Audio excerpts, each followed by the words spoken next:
어, 한 여집사님이 있습니다. 이 집사님과 자녀들은 교회에서 신앙생활을 잘하면서 자랐습니다. 그런데 안타깝게 50대 후반에 있던 이 집사님이 이제 암에 걸리셨습니다. 목사님과 성도님들이 병원에 방문하여 위문하고 병문안하고 여러 번 찾아가 예배를 드렸습니다. 기도를 해드리는 거죠. 목사님이 기도하실 때 하나님께서 이 병을 꼭 치유해 주실 겁니다.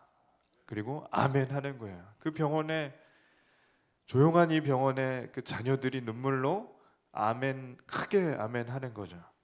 집사님도 아픈 몸을 이끌고 이 기도를 따라하며 자녀들과 그 목사님의 기도가 얼마나 마음의 위로가 되고 또 힘이 됐는지 모릅니다. 그래서 믿은 거예요. 이 자녀들도 믿고 어머니도 믿은 거예요. 그래서 신약이 있다면 신약을 다, 항암제 중에 제일 좋은 걸로 한 주사 한 대 수백만 원이 할 만큼 그렇게 비싸지만도 그걸 맞고 이제 나을 거라고 믿는 거죠. 기도해 드린 대로 암이 깨끗이 나았더라면 참 감사할 텐데 이 어머니가 투병 생활 끝에 이제 돌아가셨습니다. 한창인 나이에 돌아가셨습니다. 장례를 다 치르고 자녀들이 이제 교회를 안 나오는 거죠. 분명히 하나님께서 낫게 해주신다고 그렇게 약속하신 건데 어떻게 돌아가실 수가 있나? 차라리 나을 거라는 얘기를 안 하셨으면 좀 기대를 덜 할 텐데 왜 낫는다고 하셨냐? 그런 원망까지 이제 생기는 겁니다. 그래서 그 원망이 목사님께 생긴 것 같기도 하고 하나님께 서운한 것 같기도 한데 이게 마음에 탁 걸려서 체한도처럼 도무지 내려가지 않으니까 교회를 떠났습니다. 그래서 교회를 떠난 지 언 10년이 다 지나간 거죠. 그 자녀들을 만약에 제가 만난다면 이제 꼭 해드리고 싶은 말씀이 있는데 저는 그게 오늘 말씀으로 대신하고 싶습니다. 왜냐하면 성경에 정확히 똑같은 일이 일어났습니다. 베단이라는 마을이 지금 모습은 저런데 저 마을에 3남매가 살았습니다. 큰 오빠와 여동생 둘이 살았습니다. 이 마을은 예루살렘하고 가깝고 여리고하고 가까워서 예수님이 사역을 하실 때 항상 거쳐 지나가는 곳입니다. 이 3남매는 부모님의 어떤 사정에 의해서든 안 계시기 때문에 또 결혼을 아직 안 했기 때문에 아주 남달리 우애가 좋아서 한 집에 이제 같이 삽니다. 그리고 예수님께서 사역을 하시다가 들르셔서 쉬고 가시는 집입니다. 그래서 저녁도 차려드리고 또 잠자리도 봐드리면서 이 삼남매는 예수님을 극진히 섬겨드렸고 예수님을 믿었습니다. 예수님께서도 성경에 보면 의외로 예수님이 이렇게 사랑하신다는 표현을 별로 안 하시는데 이 요한복음에 보면 예수님께서는 이 삼남매를 사랑하셨다고 해요. 그러니까 이 예수님도 인간이 되신 후에 이 정이 들어오셨던 것 같아요. 그래서 이 삼남매를 굉장히 이렇게 따뜻하게 보시는데 이 삼남매 중에 첫째 오빠가 이제 큰 병에 걸린 겁니다. 지금으로 하면 암 말기에 걸린 거죠. 그래서 이 두 여동생이 부랴부랴 한 사람을 예수님이 계신 곳에 보내서 얘기하는 거예요. 예수님, 저희 오빠 나사로가 죽게 됐습니다. 도무지 나을 기미가 보이지 않고 이제 곧 죽을 것 같습니다. 빨리 오셔서 좀 치유해 주세요, 예수님. 그 얘기를 들었는데 예수님이 안 오십니다. 첫째 날 빨리 오셔서 좀 고쳐주시면 좋겠는데 안 오시고 둘째 날도 안 오시는 거예요. 근데 예수님이 이 보낸 사람한테 뭐라고 하냐면 이렇게 전하라는 거예요. 뭐 읽겠습니다. 예수께서 들으시고 이르시되 이 병은 죽을 병이 아니라 하나님의 영광을 위하며 하나님의 아들이 이로 말미암아 영광을 받게 하려 함이라 하시더라. 아멘. 중요한 말이 뭐냐면 이 병은 죽을 병이 아니라 두 여동생의 이 말씀을 철석까지 믿습니다. 그래서 예수님이 오시기만을 오매물망 기다리는데 그냥 오시기만 하면 나을 거라는 거죠. 그래서 예수님이 이제 내일 오시나 모레 오시나 기다리는데 이제 오빠의 상태가 이상한 거야. 숨을 잘 못 쉬고 무호흡증이라고도 할 수 있게 숨을 잘 헐떡거리면서 못 쉬는데 이 잠을 든 건지 죽은 건지 모르겠을 만큼 침대에서 점점 상태가 안 좋아지고 피부빛이 회색빛으로 변하는데 예수님이 이 병은 죽을 병이 아니라고 하시니까 이 두 여동생은 믿음이 굉장히 좋은 마르다와 마리아입니다. 그래서 제가 성경을 보건대 이때 당시에 믿음으로 치면 제자들보다 오히려 이 여동생들이 더 좋았다고 보여져요. 그만큼 예수님을 믿은 이 여동생들인데 병이 나아 죽을 병이 아니라고 하셨으니까 철석같이 믿는데 사실 지금 오빠가 거의 숨을 못 쉬고 있으니 어떻게 하나. 근데 그날 죽은 거예요. 그래서 하나뿐이 없는 큰 오빠를 장례를 치르고 옛날 무덤은 이렇게 무덤이 이 동굴 같은 곳에 시체를 넣고 세마포를 씌워서 넣고 돌로 문을 막는 겁니다. 그래서 오빠를 이제 장례를 치르고 너무나 황당하고 황망한 마음에 이제 시간이 또 지나가는 거예요. 그래서 예수님이 오시기 전에 장례 다 끝나고 하루, 이틀, 사흘 밤이 지나고 나흘째 되던 날 예수님이 오시는 겁니다. 그때 두 여동생 중에 마르다가 달려가서 막 우는 거예요. 그리고 예수님께 여쭤봅니다. 거의 울부짖듯이 한번 읽겠습니다. 마르다가 예수께 여짜오되 주께서 여기 계셨더라면 내 오라버니가 죽지 아니하였겠나이다. 아멘. 예수님, 저희 오빠가 죽었습니다. 여기에 계셨더라면, 빨리 오셨더라면 나았을 텐데요. 근데 여기에서 생략된 말이 있고 이 생략된 마음이 있어요. 뭐가 있냐면 이런 거죠. 사실은 이런 거죠.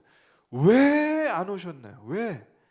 분명히 들으셨는데 그리고 죽을 병이 아니라면서요. 이게 속마음이에요. 그걸 생략한 거죠. 죽을 병이 아닌데 왜 죽었나요? 저는 이 이야기가 그 어머니가 돌아가신 그 자녀들이 하나님께 하고 싶은 얘기인 것 같아요. 목사님에게 하고 싶은 얘기죠. 교회를 떠났지만 만나면 제일 먼저 하고 싶은 얘기는 왜 치유될 거라고 기도하셨나요? 안 나으셨는데. 똑같은 겁니다. 이렇게 하나님께서 저희의 기도를 듣지 않으실 때 저의 소원을 전혀 들어주시지 않을 때 저희는 섭섭합니다. 교회에서 가장 심한 병은요 섭섭병이래요. 섭섭병은 약이 없답니다. 그러니까 섭섭병에 걸리면 교회를 떠나는 거죠. 그게 참 고쳐지기가 어려운 겁니다. 그래서 믿음이 흔들리는 겁니다. 저는 고3 때 정말 가고 싶은 대학이 있었는데 이제 떨어졌습니다. 그리고 재수를 했는데 그 가고 싶은 대학에 또 떨어졌습니다. 그러니까 그때 굉장히 하나님께 서운한 거예요. 공부는 제가 못 해놓고 서운한 건 또 하나님께 서운한 거예요. 이게 원래 인간이 다 그렇습니다. 어느 부모님은요 애지중지 키운 귀한 딸이 남자친구를 데려왔어요. 근데 영 마음에 안 드는 겁니다. 금이야 오기야 키운 딸을 저 녀석을 주려고 내가 키웠나, 더 직설적으로 얘기하면 저놈을 주려고 내가 키운 건 아닌데 딸이 아깝습니다. 딸이 너무 아깝습니다. 그러면 이게 남 얘기일 때는 괜찮아요. 근데 자기 일이 되면요, 이거 말문이 막혀서 말이 안 나온대요. 마르다가 그런 거면은 예수님 오빠가 안 죽는다면서요. 저희가 오해하지 말아야 될 것은, 다시 말씀드리지만 마르다와 마리아는 굉장히 믿음이 좋은 자매입니다. 그 앞장을 보시면 마리아는 향유 옥합을 깨트려서 예수님께 부어드렸다는 거예요. 아끼지 않고. 제자들 중에 유다는 왜 저거 아깝게 붓냐고 따졌지만, 마리아는 이게 우리가 예수님을 만나는 언제까지 이런 기회가 있을지 모르다고 생각할 만큼 믿음이 좋은 거죠. 그러나 믿음이 그렇게 좋아도 이런 일이 닥치면 사람은 낭망하게 돼 있습니다. 그래서 마리아에게 그리고 저희 자신에게 물어야 할 질문이 있는 거예요. 뭐냐면, 하나님께서 저희의 기도를 안 들어주시고 우리 마음이 섭섭할 때도 하나님을 믿을 수 있는가? 오빠를 살려달라고 그렇게 간청 드렸는데도 아예 오시지도 않고 이미 시체가 썩어가는 그런 때 야박한 게 보이는 그 예수님을 믿을 수 있는 것인가? 근데 저희는 말씀으로 시작해서 말씀으로 풀어야 됩니다. 한번 요걸 다시 읽겠습니다. 예수께서 들으시고 이르시되 이 병은 죽을 병이 아니라 하나님의 영광을 위하며 하나님의 아들이 이로 말미암아 영광을 받게 하려 함이라 하시더라. 아멘. 마르다와 마리아는 앞부분만 들려요. 이 병은 죽을 병이 아니라, 이것만 들려요. 당연하죠. 암에 걸린 환자에게 이 병 죽을 병 아닙니다, 그 뒤에 얘기는 필요 없는 거예요. 그러나 뒤에 얘기도 필요합니다. 여기서 이 병은 죽을 병이 아니라 하나님의 영광을 위하며, 이것도 들어야 된다는 거예요. 이 병은 하나님의 영광을 위하고 하나님의 아들이 영광을 받게 될 것이라. 아멘. 지난주의 말씀과 똑같습니다. 맹인이 평생 구걸하며 살았어요. 그 사람에게 무슨 낙이 있겠으며 이 사람에게 좋은 소식이 뭐가 있겠습니까? 근데 맹인을 만나신 예수님께서 평생 고생하며 눈도 못 뜨고 사는 맹인에게 하신 말씀은 기가 막힌 말씀이에요. 하나님의 일을 나타내려 하심이라. 그래서 그 말씀과 오늘 말씀은 사실 똑같습니다. 풀어드리면 이런 거예요. 우리의 실패와 좌절과 낭만과 아픔과 고통을 통해서도 하나님께서는 일하시고 하나님의 영광은 드러나실 줄로 믿습니다. 우리의 믿음은 이렇습니다. 우리의 기도가 하나님께서 바로 응답해서 들어주시면 믿어집니다.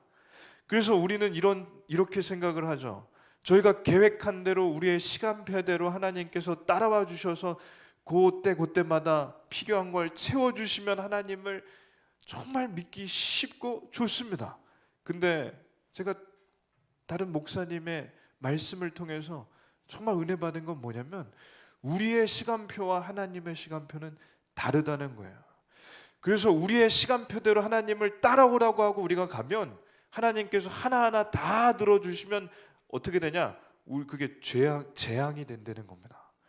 그러나 우리의 시간표를 조금 내려놓고 하나님의 시간표에 저희가 따라가면 그게 복이라는 겁니다. 우리가 마음대로 생각한 대로 우리가 원하는 걸 다 하나님께 이루어주시면 재앙이요, 하나님의 시간표를 저희가 온전히 따라가면 복인 줄로 믿습니다. 하나님께서 우리의 기도를 들어주셔도 믿어야 하고 안 들어주셔도 믿어야 합니다. 우리의 실패와 질병과 낭만과 좌절을 통해서도 하나님께서 일하시는 것을 믿는 게 믿음입니다. 자녀가 대학에 떨어져서 마음이 상하고 참 답답해도 믿어야 되고, 딸이 속을 썩이고 정말 어처구니 없는 남자친구를 데려와도 하나님을 믿어야 합니다. 네. 아멘을 크게 하신 분은 딸이 그런 남자친구를 데려오신 줄로 압니다. 근데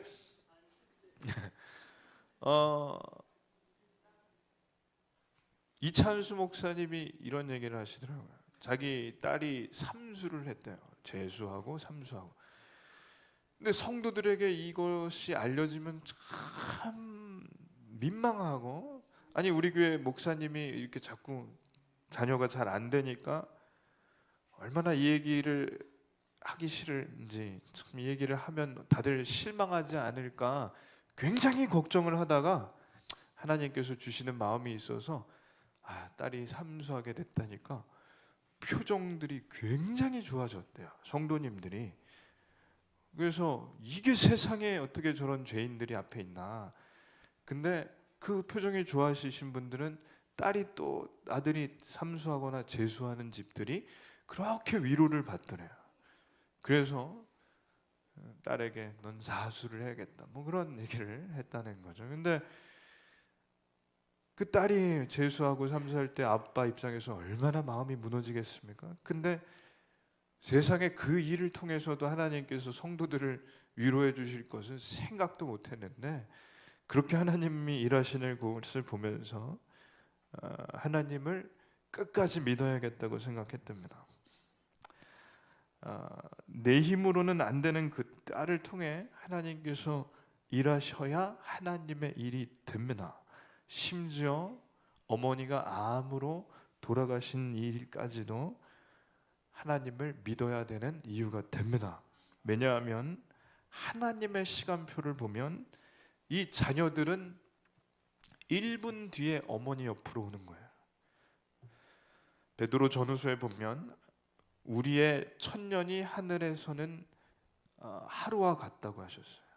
그러니 이 땅에서 그 자녀들이 마음 아프지만 40년, 50년을 더 살다가 하나님 곁에 가면 어머니는 마치 1분 후에 자녀가 온 것과 같아요. 그러니 이 시간이 저희가 볼 땐 어머니를 잃은 그 아픔과 그 낭망이 정말 어머니가 20년, 30년 더 사셔서 효도했으면 좋겠다는 마음이 그 안에 얼마나 있겠습니까? 그러나 그 자녀들이 나중에 죽을 때가 되면 어머니가 돌아가신 날은 마치 엊그제와 같고, 실제로 죽어서 하늘나라에 가면 실제로 그것은 1초나 눈 깜짝할 시간과 같습니다. 그러면 뭐가 중요한 거냐?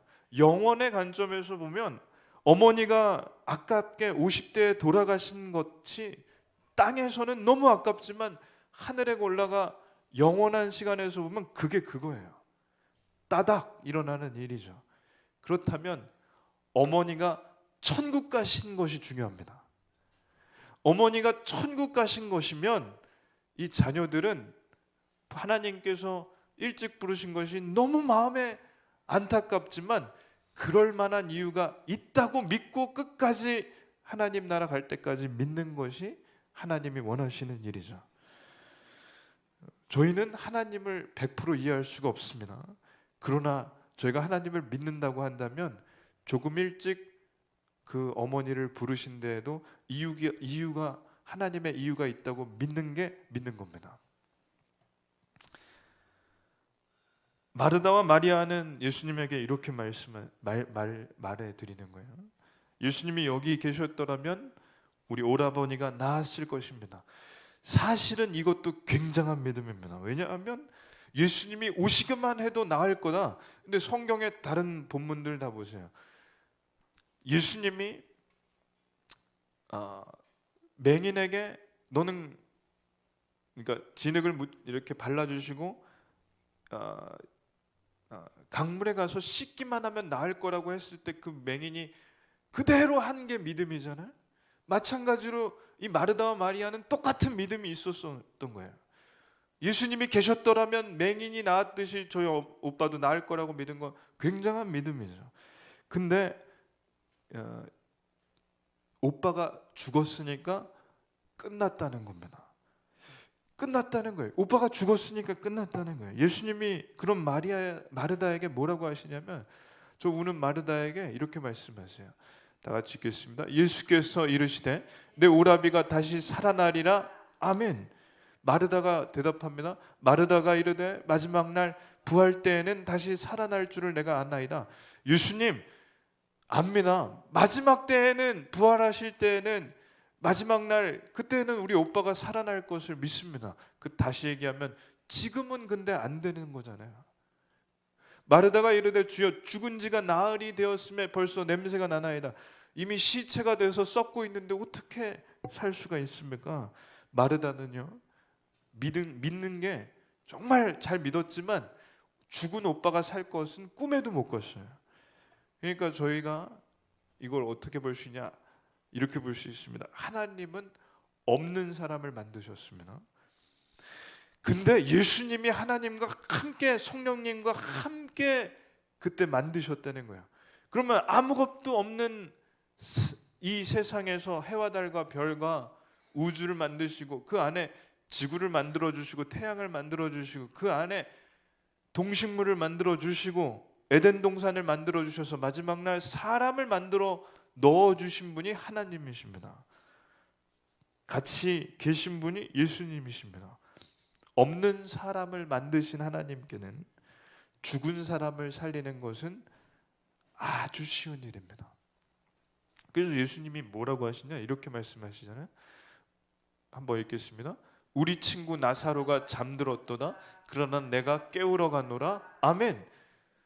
하나님께는요, 예수님께는 죽은 사람이 살아나는 게 잠든 사람 깨우는 것만큼 쉬운 거예요. 마르다와 마리아는 이 세상을 만드신 분이 지금 눈앞에 그분이라는 것, 예수님이라는 것까지는 믿어지지 않아요. 그런데 저희는 어떻겠습니까? 저희는 그 수준도 아마 안 될 거예요. 그런데 이것을 믿은 사람이 있습니다.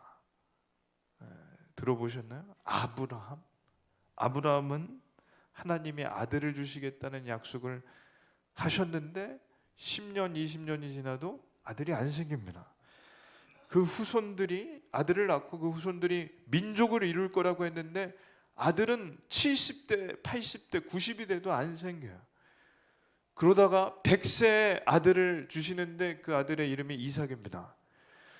이때 얼마나 하나님께서 아브라함이 좋은 걸 아셨으면 이름을 그냥 이렇게 지으라고 하신 이름이 이삭인데, 이삭은 이름의 뜻이 웃음이에요. 네가 좋아하는 마음을 내가 안다. 그러니까 웃음으로 짓게 하신 거죠. 이 아브라함이 이 아들을 얼마나 사랑했을까요? 100세에 얻은 아들인데, 아내가 90세에 얻은 아들인데, 제가 같이 동역하는 김영환 목사님은 결혼을 30살에 했는데 41살까지 자녀가 안 생기는 겁니다. 40살까지 결혼하고 10년 넘게. 그러니 입양을 하는 것이 나을까라는 고민을 할 만큼 시험 가느라고 아무래도 아이가 안 생겨서 너무 힘든 거예요. 근데 하루는 새벽 기도에 갔는데 하나님께서 말씀을 주시고 확신을 주시는데 자녀가 생길 거라는 거예요. 그게 믿어지십니까? 근데 그 기도 그날 말씀해 주시고 2달 만에 임신을 한 거예요. 그래서 쌍둥이 딸을 낳았는데 그 쌍둥이 딸이 하읍이 주애이고 하람이 친구입니다. 그래서 저보다 나이가 선배지만 자녀들이 이제 같은 나이죠. 하람이가 결혼할지 하빈이가 결혼할지 이렇게 얘기를 하고 있는데 하여튼 양가에서 맡고 있습니다. 어쨌든 그런 일이 있으면요, 이 목사님이 그 이후로 어떤 사역을 하든지 하나님 믿고 정말 뛰어드는 거예요. 그 열매가 맺혀지는 거예요. 왜냐, 믿음이 생기는 겁니다. 그런 일이 있으면 믿음이요, 그냥 다 믿어져요. 하나님이 하시는 거 다 믿어져요. 그러니까 열매가 굉장히 많은데 하나님이 믿어지니까 그냥 물불 안 가리고, 어저께도 저도 대전까지 갔다 왔는데 아주 같이 있기 힘듭니다. 근데 믿음으로 다 하는 거예요. 믿음으로 하는 일이 다 열리는 거죠. 아브라함이 그런 겁니다. 하나님이면 다 믿어집니다. 어디까지 믿어지냐? 하나님께서 아들을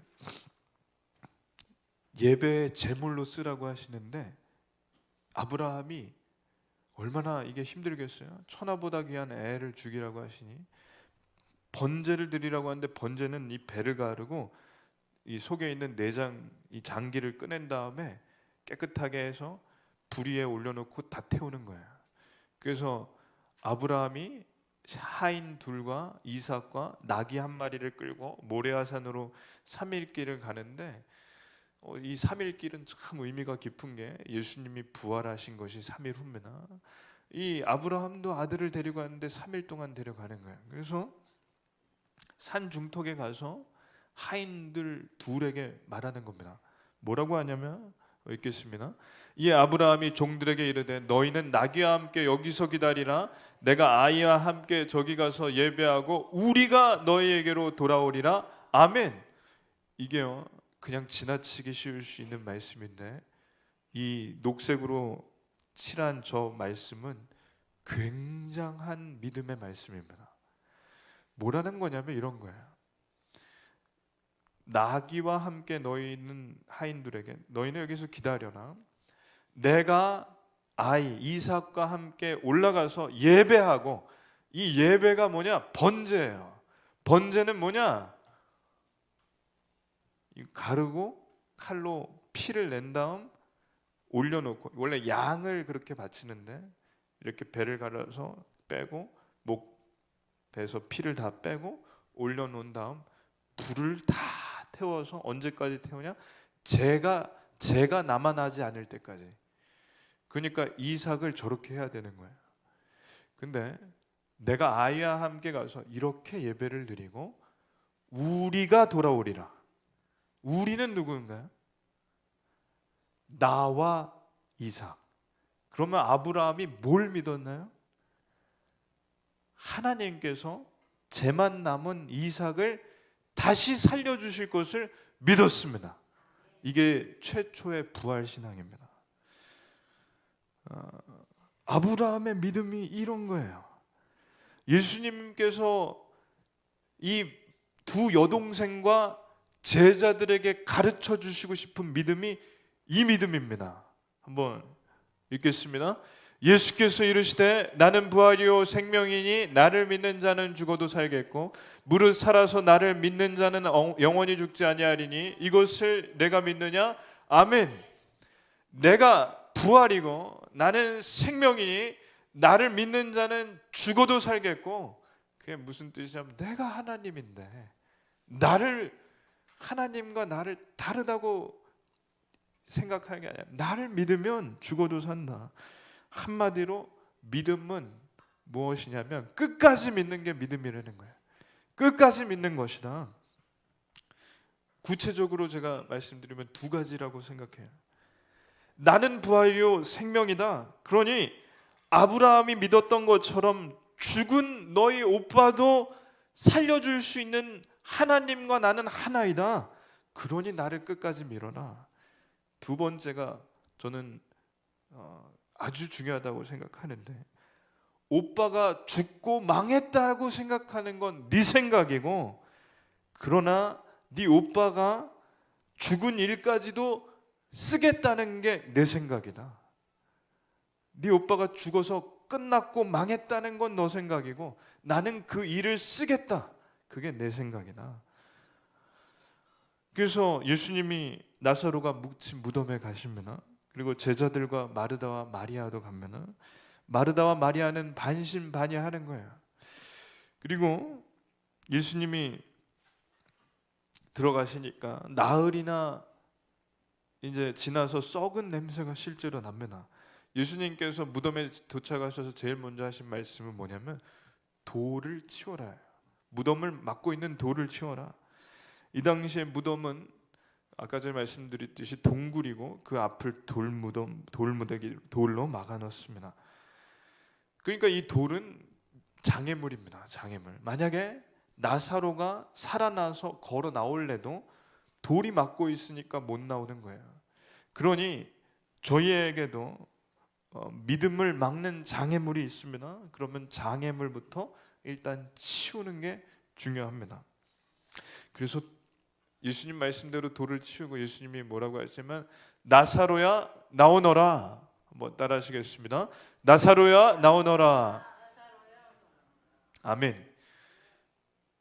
어느 목사님은 이렇게 설명하시더라고요. 그냥 가셔서 나오너라 하면 무덤에 다른 무덤의 시체들까지 다 나올까봐 나사로야 나오너라 하셨다는 거예요. 아주 일리가 있습니다. 나사로야 너만 나와라 그런 거죠. 그때 나사로가 나옵니다. 마르다와 마리아는 죽어버려서 끝났다고 생각한 오빠가 일어나서 나오니까 부둥켜 안고 펑펑 웁니다. 정말 말씀대로 잠자다가 깬 것 같이 오빠가 나오는 거죠. 그때 마르다와 마리아가 이제까지 예수님 하신 말씀이 쫙 깨달아집니다. 예수님이 하나님이시구나. 죽은 사람도 살리시는구나. 진짜 부활이시고 생명이시구나. 아멘. 이게 믿어지는 겁니다. 오늘 말씀을 한번 영상으로 쫙 보겠습니다. Martha, what's wrong?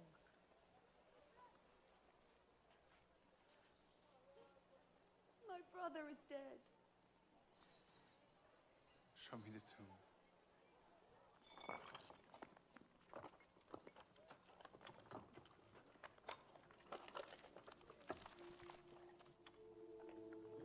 돌을 치웁니다.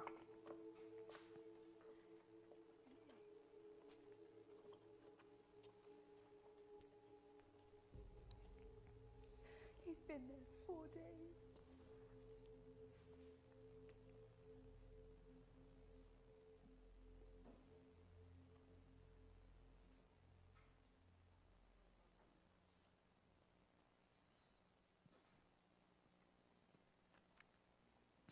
Lazarus.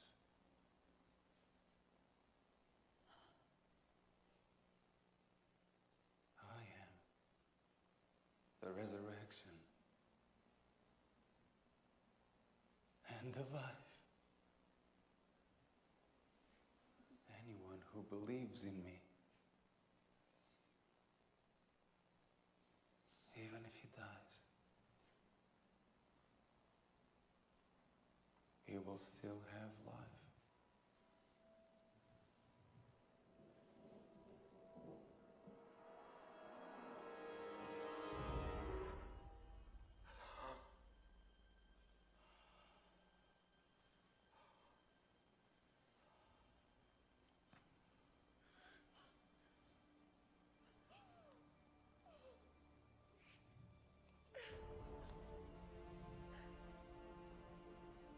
Lazarus.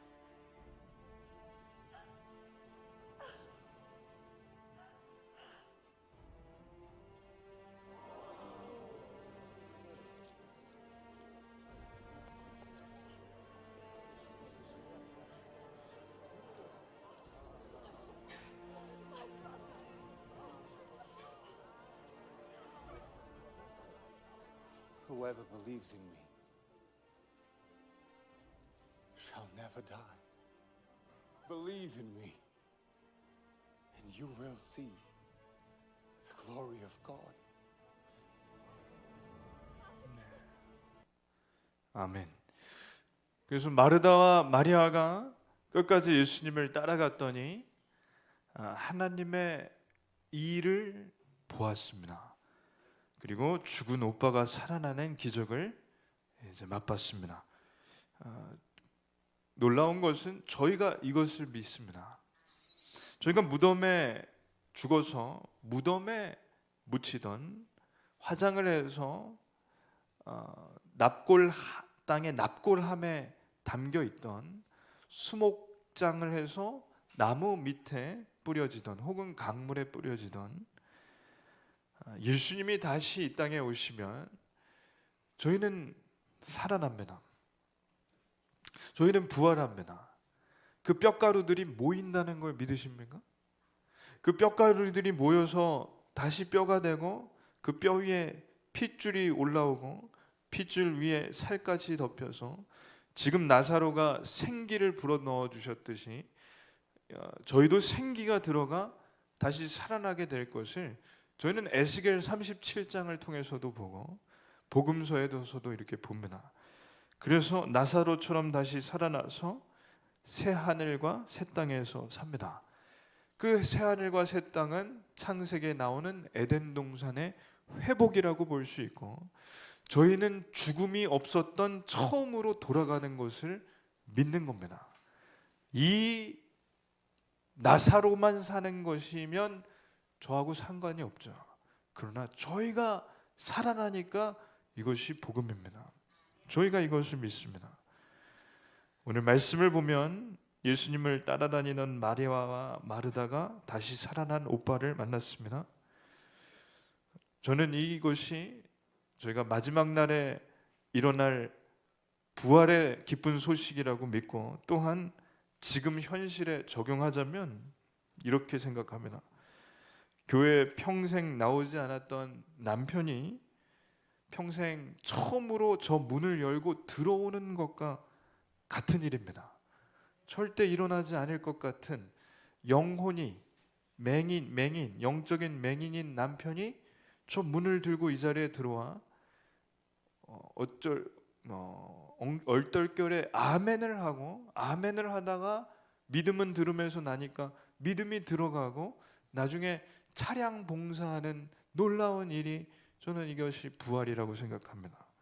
어린 시절 교회를 잘 다니다 떠난 우리 성도님의 자녀들이 이 문을 열고 다시 들어와 이 자리에 앉아 예배를 드리는 것과 같다고 생각합니다. 나사로가 일어나는 것만큼 저희 마음에는 그게 불가능해 보이는 일이죠. 마르다처럼 그런 일이 정말 일어날 수 있을까 의심이 들고 의문이 생깁니다. 그러나 다시 한번 말씀드리지만 저희는 저희의 시간표대로 사는 것이 아니라 하나님의 시간표대로 살아가는 것이고, 저는 하나님의 시간표 안에 그 남편과 자녀들이 돌아오는 일이 반드시 있다고 믿습니다.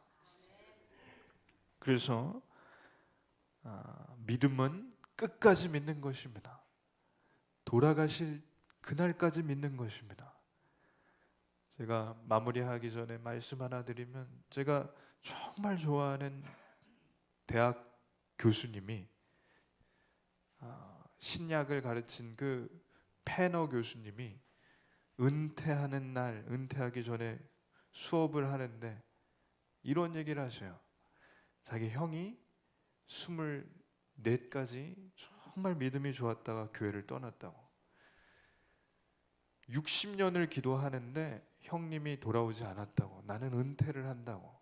그래서 나는 이 일이 은퇴하기 전까지 형님이 돌아오는 일이 정말 일어날까 포기했다고. 솔직히 60년을 기도해도 안 되는.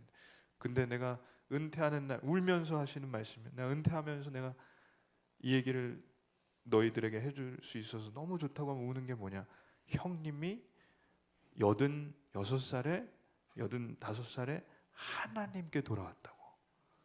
하나님께 돌아왔다고.